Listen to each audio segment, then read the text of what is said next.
At NASA's Kennedy Space Center, this exhibit celebrating the Apollo 11 mission is drawing crowds from around the globe, 50 years after the spaceflight captivated the world. Liftoff. We have a liftoff. 32 minutes past the hour. The Apollo 11 mission launched from Florida on July 16, 1969 at 9:32 a.m. 4 days later, the spacecraft's crew of Neil Armstrong, Buzz Aldrin, and Michael Collins successfully landed on the moon, taking man's first steps on the lunar surface. That's one small step for man,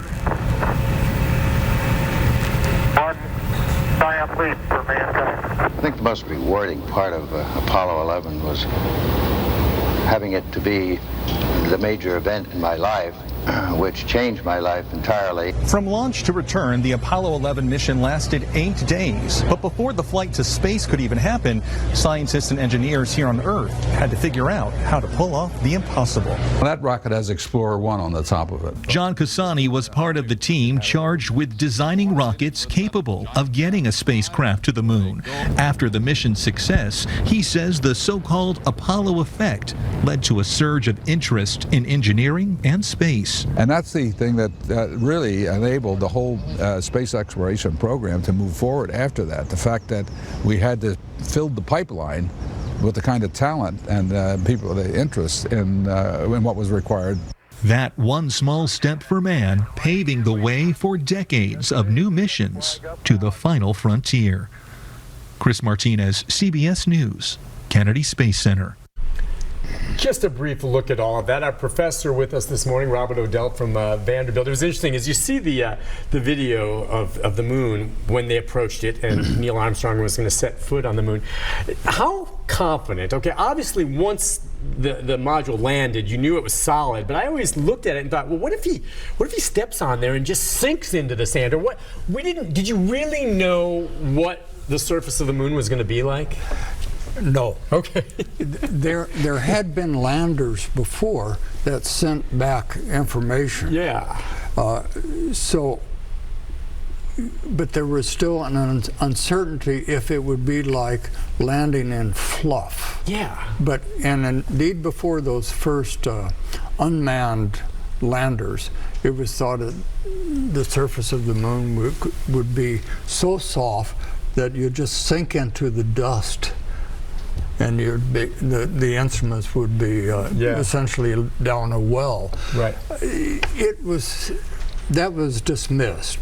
But so they knew there would be a landable surface. After all, those landing pads were big. Yeah. And the gravity on the moon is only 1/6 that of the Earth, so that helps too. Mm-hmm. But you really didn't know until you're right there. And then when Neil Armstrong had to make real-time decisions, well, do I land here or here, rather than let it be chosen automatically? And he made the decision, that looks safer. So, I remember the story of it. They were supposed to land, as you said, in an area called the Sea of Tranquility that was a very large area, and it was predetermined where it would have landed in that way. But as they approached now, he decided to take control, and he decided he thought there was a safer area to land? That's right. That the area that the automatic navigation would do would take them into what appeared to be to him to be a very irregular surface. More rocky. And you wanted the lander to be basically vertical for the takeoff. Okay. And so he made that decision to just move a little bit into this safer area. It didn't compromise the program because they were close enough to what was known to be objects of interest, even from that spot. Yeah. But the fact that they landed in Sea of Tranquility is like, say, they landed in Tennessee. Okay, so that's a huge area as it was. So when they finally did land and they comes down, I saw they were showing the Smithsonian exhibits, which I think today they had pulled it out of mothballs because they had put it away, but they actually have Neil Armstrong's suit now, which has been refurbished, not to the point where they really changed and it looks the way it did when it was first made, but kind of the way it looked when they came back. And the suit and the layers and all that, fascinating. Yeah, but dirty. But dirty. And the way it was made and the layers to protect them and how they knew that would keep him insulated from cold and provide the oxygen he needed and all of that was all part of the research that set up the trip. They were spacesuits. Yeah. You know, it was like having their own capsule, but wrapped around their bodies. Yeah. And very stiff, awkward to use. Yeah. Although the moon's gravity, as I mentioned, is much less than the Earth, the flexibility was, the lack of flexibility was a problem. So they had to be strong enough to overpower that. They were all fit. But I guess that's something that's worth, if there was an advantage to less gravity on the surface of the moon, you could be wearing a heavy suit and it wouldn't quite put the strain on you moving around as if you were on Earth. And by the way, the famous line when Neil Armstrong, of course, set foot, one of the most famous lines, in my opinion, in history, was not exactly what he planned to say, was it?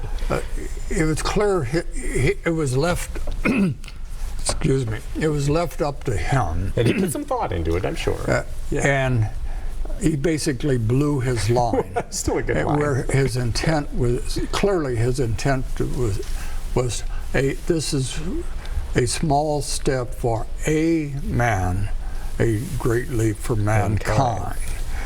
Which in proper English is meaningful, but to say for man. For man. One small step for man, one giant leap for mankind, But he earned the right to be there and muff his own line. You can because he excuse, paid can a you lot imagine to be his there. heart, his heart beating and what, anyway, an amazing line. I was watching it again this morning. You can go online and it's everywhere and gave me chills. And even if you aren't someone who obviously was old enough to remember it, to see it now and recognize that first moment and what it meant, it gives you chills. Let's take a call from Joe. Joe, good morning. Hi, Joe. Good morning, Nick and Professor. Just a brief comment. Professor's already alluded to it, some of it, I think, but Wernher von Braun was one of the top German scientists on the rocket program, and we were very fortunate to have been able to get him and use him for the rocket program. I don't think, a lot of people don't know that. And also, I was acquainted with a guy back in the late 50s. His son worked on the program, working on a lunar vehicle to use on the surface of the moon. And so people don't realize that these things don't just happen overnight. That it's been worked on for many years before we ever even used it or know anything about it. And he probably built several of them, according to him, before they ever got what they thought they could use. So I would, just give accolades to Wernher von Braun for us being able to get him rather than the Russians. Because when they separated Berlin and the Russians got half of it, we got half of it, they got as many scientists they could get. We got as many as we could get. We got one of the best. I would agree. I mean, did Wernher von Braun ever talk about that? Not to me personally, but he did talk to interviewers, like in his biography. And he was a wonderful team leader, besides being a very smart engineer. And he would not have said that his group of people was better than the people who, for many personal reasons, decided to go east rather than west, because they had all been part of a team working together. And that was one of his great virtues, that he drew out the best of people. And so all of his team were good. We got more of them, and of course we got von Braun. And as the leader, he's the one who really made things happen here. He made all the difference, leadership and then great people under him. Listen, let's take a break. When we come back, more of our conversation this morning with Professor Robert Odell. Physics and astronomy at Vanderbilt, was there the day of the launch 50 years ago of Apollo 11. We can take more phone calls and more of his stories right after this.